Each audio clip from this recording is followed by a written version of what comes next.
ಇದು ಆಲರಾಮೇಶ್ವರ ಕ್ಷೇತ್ರ ಅಂತೇಳಿ ಶ್ರೀರಾಮರು ವನವಾಸ ಬಂದಿರತಕ್ಕಂಥ ಸಂದರ್ಭದಲ್ಲಿ ಈ ಮಾರ್ಗ ಬಂದಿರ್ತಾರೆ. ಇಲ್ಲಿ ದಟ್ಟವಾಗಿರ್ತಕ್ಕಂಥ ಕಾಡು, ಯಾವುದೇ ರೀತಿಯ ಜನಸಂದಣಿ ಈ ಜಾಗದಲ್ಲಿ ಇರೋದಿಲ್ಲ.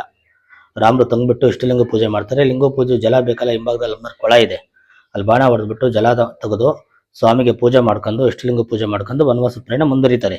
ಈ ಲಿಂಗವು ಯಾವುದೇ ರೀತಿ ಪೂಜೆ ಈ ಜಾಗದಲ್ಲಿ ಇರೋದಿಲ್ಲ. ನಿತ್ಯ ಒಂದು ಆಕಳು ಮುಂಜಾನೆ ಆಕಳು ಬಂದ್ಬಿಟ್ಟು ಆ ಲಿಂಗೋ ಹತ್ರ ನಿಂತು ಸ್ವಯಂ ಪ್ರೇರಿತವಾಗಿ ಹಾಲನ್ನು ಕರೆಯೋದು. ಅದರಿಂದ ಇದು ಹಾಲು ರಾಮಋತುಗೆ ರಾಮೇಶ್ವರ ಅಂತ ಕರೀತಾರೆ.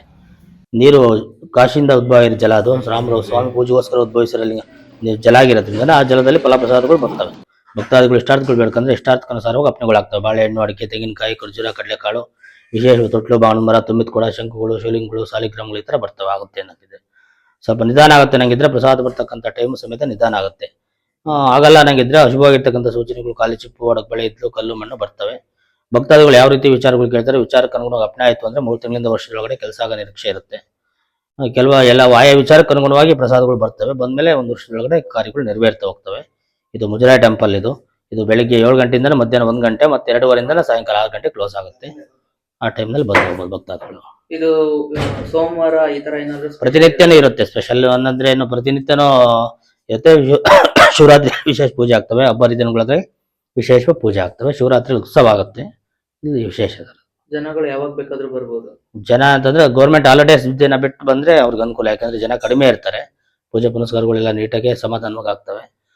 ಗೌರ್ಮೆಂಟ್ ಹಾಲಿಡೇಸ್ ದಿನ ಬಹಳ ಜನ ಇರ್ತಾರೆ. ಒಂದ್ ಸ್ವಲ್ಪ ರಸೀದಿ ಏನಾದ್ರು ತಗೋಬೇಕಾ? ಪೂಜೆ ಮಾಡೋದಕ್ಕೆ ರಸೀದಿ ತಗೋಬೇಕು. ಪೂಜೆ ಮಾಡೋದಕ್ಕೆ, ಪ್ರಸಾದ ಕೇಳೋದಕ್ಕೆ, ಪ್ರತಿಯೊಂದು ಪೂಜಾ ಕಾರ್ಯಕ್ಕೂ ಸಮೇತ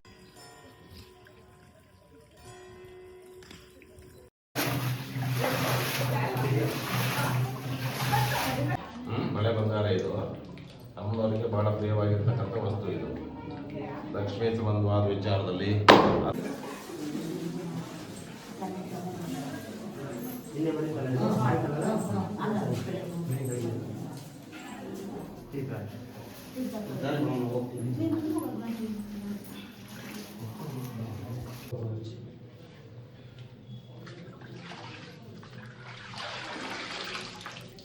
ಫಲ ಕೇಳಿದ್ರಲ್ಲ, ಫಲ ಕೊಡ್ತೀನಿ ಅಂತ ಆಗಿದೆ.